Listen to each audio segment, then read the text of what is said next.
आप सभी का यूके क्लासेस में स्वागत है। आज हम लोग फिजिक्स पढ़ रहे हैं, चैप्टर मेजरमेंट पढ़ रहे हैं।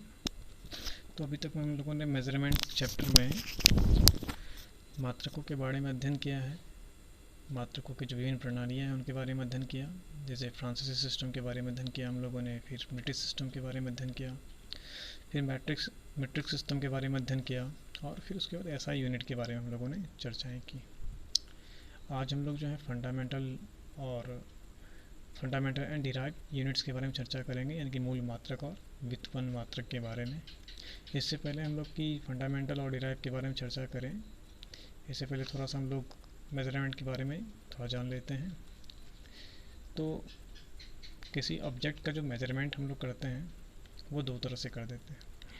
तो एक डायरेक्ट है और दूसरा इनडायरेक्ट, मतलब प्रत्यक्ष और अप्रत्यक्ष तौर पे हम लोग मेजरमेंट करते हैं। अप्रत्यक्ष क्या है? तो प्रत्यक्ष तौर पे अगर हम बात करें तो किसी ऑब्जेक्ट को हम लोग जैसे लंबाई में मेज़र कर लेते हैं, फिर उसके मास में मेजरिंग करते हैं, फिर उसके हम लोग एंगल वाइज यानी कि कोणीय मापन करते हैं, और फिर उसके टेम्परेचर में मापन करते हैं। तो ये हो गया हमारे डायरेक्ट। उसके बाद है इनडायरेक्ट मेजरमेंट की बात करते हैं। तो इनडायरेक्ट में मेजरमेंट करने का है जैसे कि अनुमान लगाना।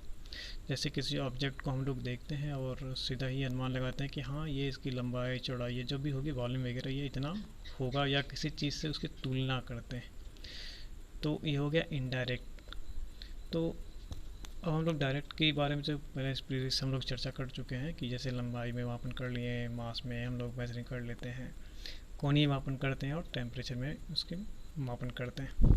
अब इसे लंबाई में मापन करना है तो जैसे हम लोग स्केल ले लेते हैं। तो स्केल भी दो तरह के हमारे पास होते हैं, एक स्ट्रेट होता है, दूसरा फोल्डिंग होता है।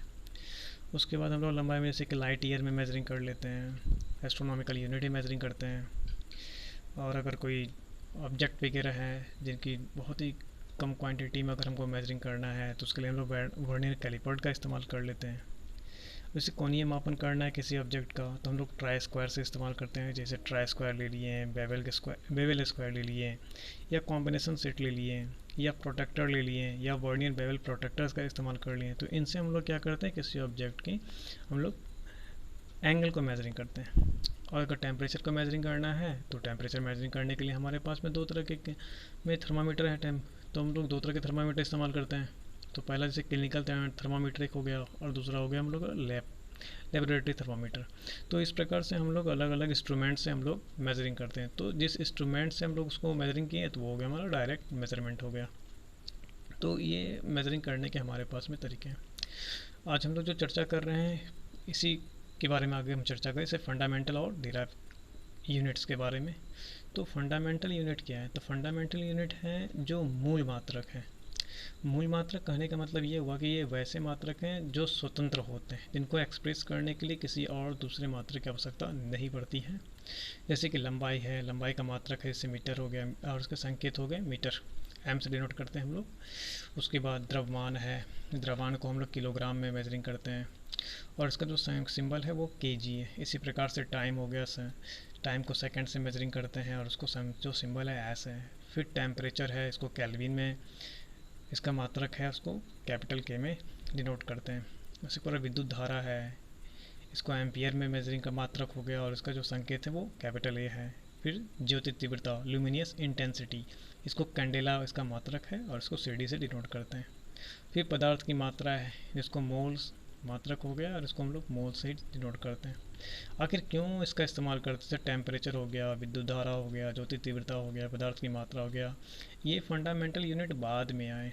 बाद में आने का मतलब हुआ कि इनके बारे में पहले करंट तो पहले बन चुका था, लेकिन है क्या कि इसके बारे में हम लोग यूनिट के तौर पे इसका इस्तेमाल नहीं कर रहे थे, क्योंकि हम लोगों को पता नहीं था कि आगे जाके इसका इस्तेमाल होगा। लेकिन चूँकि आगे जा कर के ही इसका इस्तेमाल हुआ, जब हम लोग इसकी ज़रूरत हुई तब धीरे धीरे फिजिक्स में इसकी जो ज़रूरत पड़ती गई उसके हिसाब से हम लोगों ने इसको अरेंज किया।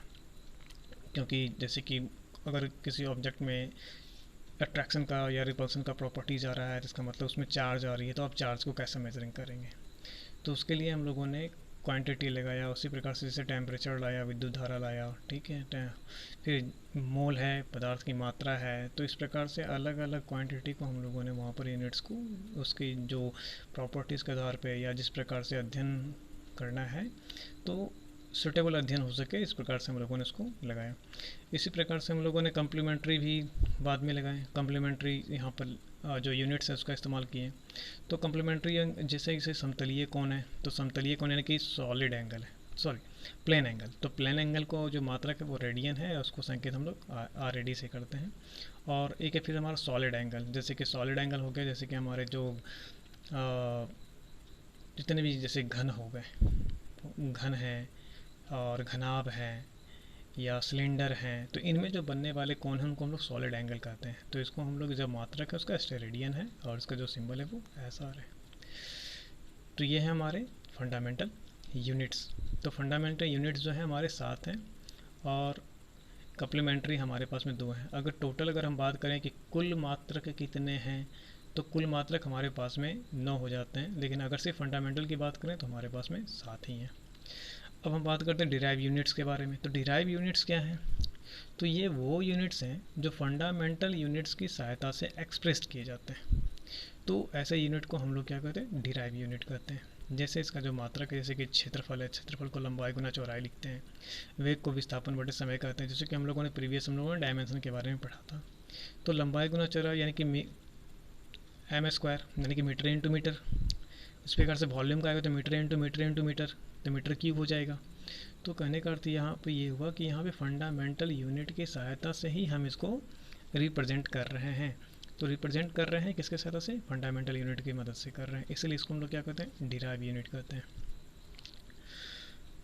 तो इस प्रकार हम लोगों ने आज जो है ये फंडामेंटल यूनिट और डिराइव यूनिट के बारे में चर्चा किया और मेजरमेंट के बारे में कुछ बातों का अध्ययन किया। तो आई थिंक आपको ये वीडियो अच्छी लग रही होगी। अगर ये वीडियो आपको अच्छी लग रही है, पसंद आ रही है, तो इसे लाइक करें, सब्सक्राइब करें और ज़्यादा से ज़्यादा शेयर करें। धन्यवाद।